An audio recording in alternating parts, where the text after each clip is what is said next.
Isaías capítulo 9, o verso 2 diz: o povo que andava em trevas viu grande luz. Aos que habitavam na região da sombra da morte, resplandeceu a luz. Quando nós falamos em luz, automaticamente nós falamos a ausência, ou quando nós falamos em luz, o oposto, né, o antônimo é escuridão, ok? O Natal, para muitas pessoas, ele é muito mais relacionado a luzes artificiais, né? A decorações, presentes, sentimentos e emoções muito passageiras. Nós vemos diversas cidades fazendo até concursos, né, de quem enfeita a casa mais bonita. Não há nenhum problema nisso. Você deve enfeitar. Se você pode ter uma árvore de Natal na sua casa, não tem problema algum. Se você quer botar luz, não tem problema algum. As cidades, elas se iluminam, né? Há uma concorrência muito legal. Nas cidades, né, você passa nas praças, são extremamente lindas. Ok, não tem nada de errado isso. Mas o errado é, as praças brilham, as cidades brilham, mas as pessoas, elas continuam mergulhadas nas trevas. Quando as luzes se apagam, terminam as alegrias. Quando as festas de final do ano passam, se mergulha em depressões, tristezas, porque a luz que estava presente ali, ela é apenas passageira, ela era uma luz produzida. Isaías está escrevendo esse texto aqui aproximadamente 750 anos antes de Cristo. O contexto que Israel estava vivendo era exatamente isso: um povo oprimido, um povo estava confuso, estava distante de Deus, estava cercado por inimigos, e esse cenário, Isaías ele chega e diz: há uma luz verdadeira que haveria de vir.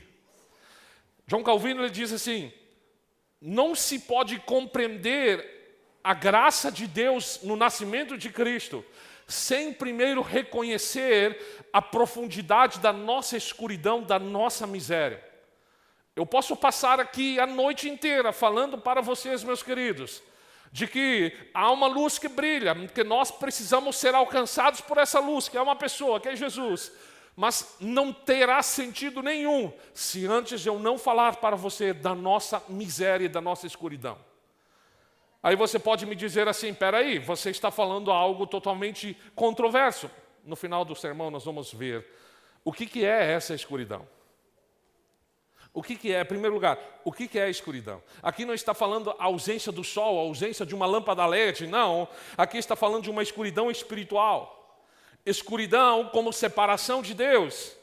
Desde Gênesis 3, quando Adão e Eva transgrediram, o mundo mergulhou no caos, o mundo mergulhou em uma escuridão, o homem vive afastado da luz de Deus. O pecado não é apenas um erro moral, mas é uma condição espiritual. E pasmem, eu e você somos herdeiros dessa escravidão, desse pecado que Adão e Eva cometeram. Você vai me dizer: peraí, mas eu não sou o culpado, eu não fiz nada para herdar isso. Você apenas nasceu. Automaticamente isso já está em você. Aí você vai me questionar: mas eu não sou como essas pessoas, eu não cometeria o erro dessas pessoas. Eu estava falando com as crianças lá no Santa Rita, justamente sobre isso. Eu estava pedindo para as crianças, e eu vou fazer essa mesma pergunta para vocês: quem é que, de vocês pais que aqui estão, ensinaram os seus filhos a mentir? Pode levantar a mão. Ninguém. E eu pergunto: os seus filhos mentem? Vocês pais sabem muito bem que sim. Quem é que de vocês, pais, ensinaram os seus filhos a falar palavrão? Alguém? Não. Mas e por que eles falam? Alguém ensinou os seus filhos a bater no irmãozinho? A ser uma pessoa agressiva? Não, ninguém. Mas e por que as crianças, já desde pequeno, eles agem com esses instintos? Isso é apenas uma pequena amostra de que essas coisas ruins, a escuridão, ela não se implanta, ela já vem em nosso coração. Isso vem conosco. Isso se chama pecado original. A Bíblia diz que as pessoas andavam em trevas. Versículo 2 diz: e o povo andava em trevas. Eles não tropeçavam algumas ou outras vezes, não. Eles viviam em trevas. E enquanto nós estamos no escuro, tudo é a mesma coisa. Nós não conseguimes distinguir nada. Na escuridão você não sabe nem aonde... Quantos de vocês já quando estava tudo escuro? Eu gosto de dormir quando está tudo escuro, extremamente escuro. Quantos já levantaram de noite ali meio... Eu já aconteceu muitas vezes. Vai tentar ligar a luz, dá na parede ou dá na porta. Enfim, isso acontece muito. Porque na escuridão nós ficamos sem direção, sem objetivo, sem propósito, não sabemos o que fazer exatamente. Essa é a nossa condição espiritual. O Dr. Martin Lloyd Jones, ele diz assim: o maior problema do homem não é o que ele faz, mas é o que ele é. É o que ele é.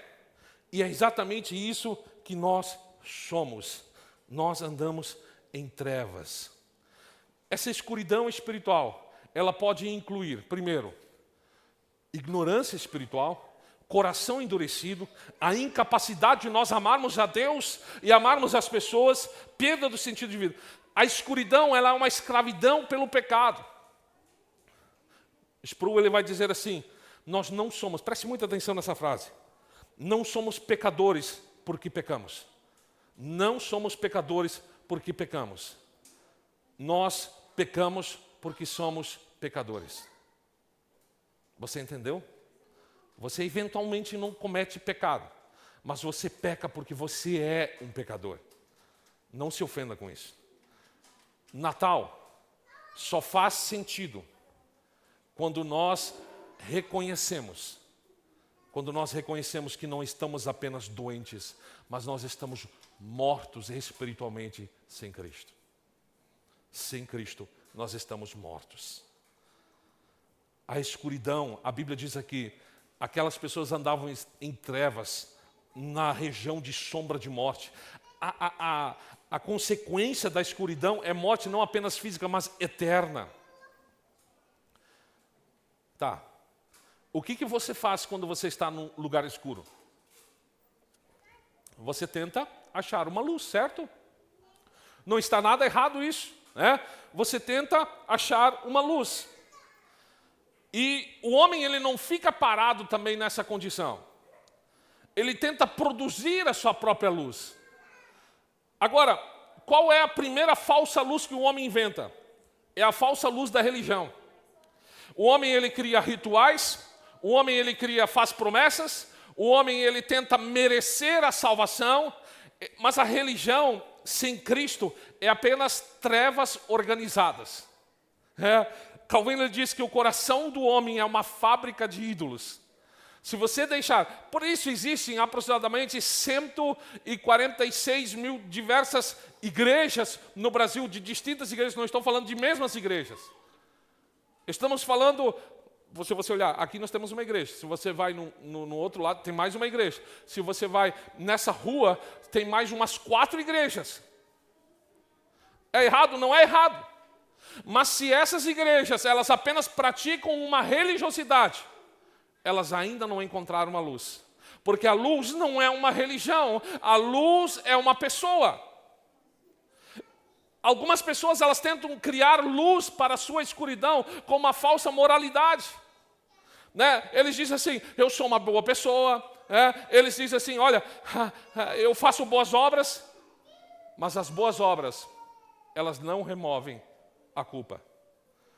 Um quarto escuro não se ilumina com boas intenções, mas apenas com uma luz verdadeira.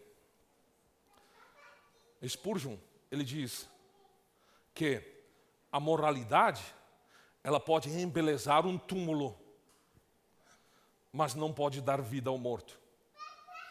Você pode chegar num velório, e porque quando uma pessoa morre, pode ser a pior pessoa, mas lá no velório, as pessoas vão dizer: não, até era uma boa pessoa. É ou não é verdade? Claro que é. Mas nada de bom que aquela pessoa fez pode salvar a alma dela. Apenas o que pode salvar a alma de uma pessoa é Cristo. As pessoas pensam que elas estão vivendo na luz quando elas progridem, quando elas têm prazer. A educação, a ciência, a tecnologia, o entretenimento são bênçãos comuns, mas não salvam a alma.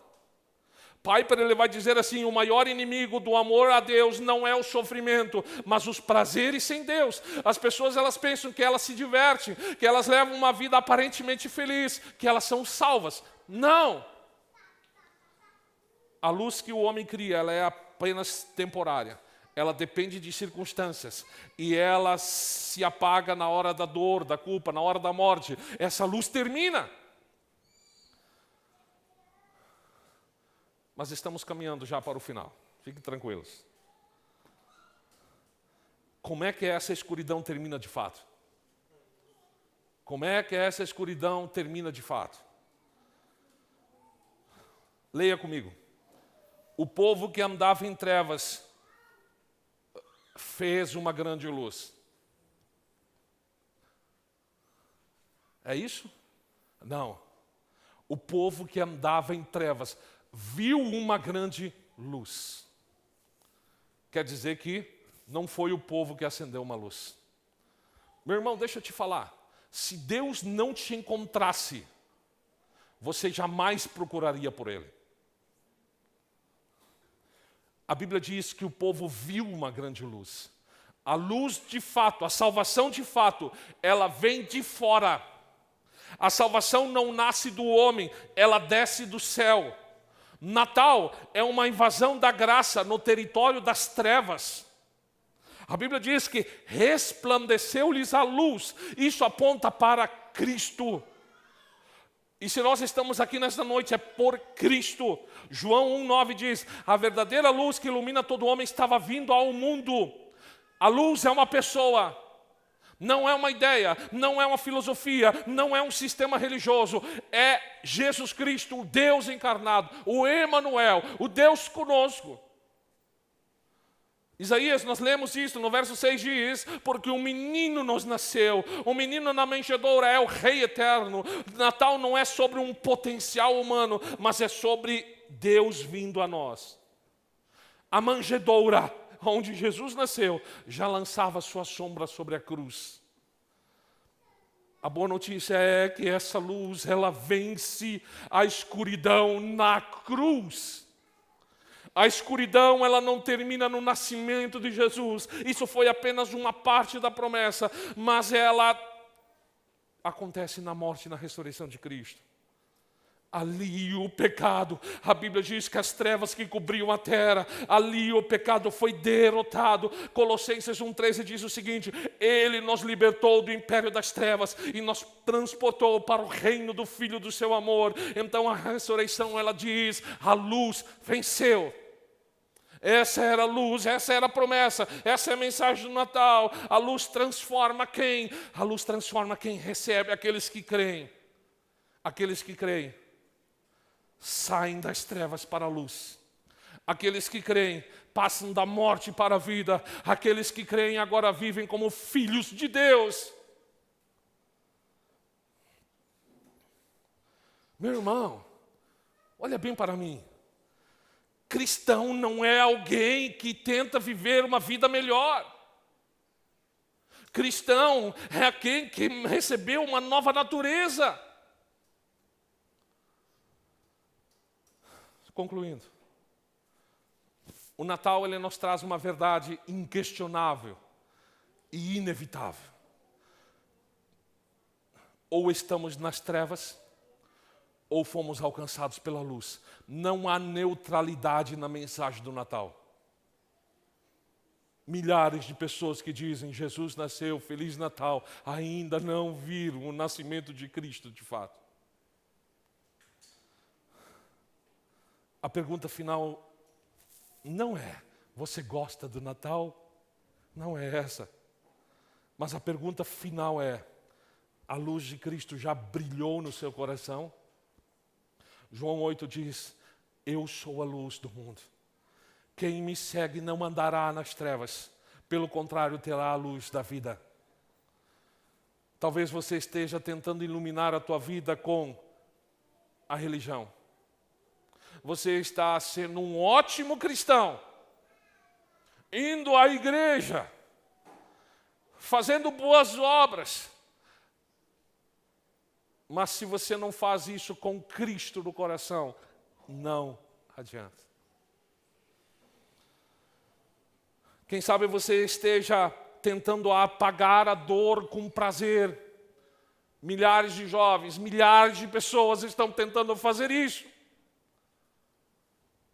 Tentando apagar a dor com drogas, com bebidas, com prazeres vulgares. E agora eu falo para muitos cristãos aqui. Muitos cristãos, muitas pessoas estão tentando vencer a culpa com boas obras. Mas hoje eu te digo, a verdadeira luz está diante de você. O Natal é o anúncio de que Deus entrou na nossa escuridão para nos tirar dela. Nós não poderíamos ir a Deus, mas a Bíblia diz que Deus veio aonde na nossa miséria e nós trouxe luz. E como é que nós temos acesso a isso? Você não precisa pagar, você não precisa se cadastrar, você não precisa fazer boas obras, você não precisa fazer nada. A Bíblia diz que você precisa apenas crer. Todo aquele que invocar o nome do Senhor será salvo. Mas você precisa então entender que esse crer é uma transformação de uma nova natureza. Muitas pessoas, e eu sempre falo isso, elas pensam, eu faço boas obras para merecer a salvação, mas eu te digo, você faz as boas obras porque você já tem a salvação. Porque se você fizer boas obras sem a salvação, você é apenas um mero religioso. E isso não vai te trazer nada, somente uma consciência mais leve. Mas se você fizer boas obras com Cristo no coração, você está guardando tesouros nos céus. A luz veio, a luz brilhou.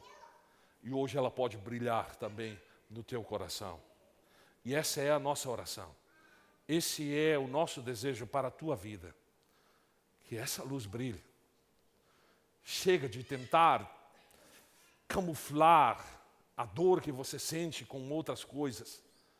Cristo, Ele pode solucionar. E Ele não é apenas uma solução, Ele não é apenas um remedinho. Não, Ele quer ser uma pessoa, Ele é relacional, Ele quer ter relacionamento com você. Para a tua casa, para a tua família.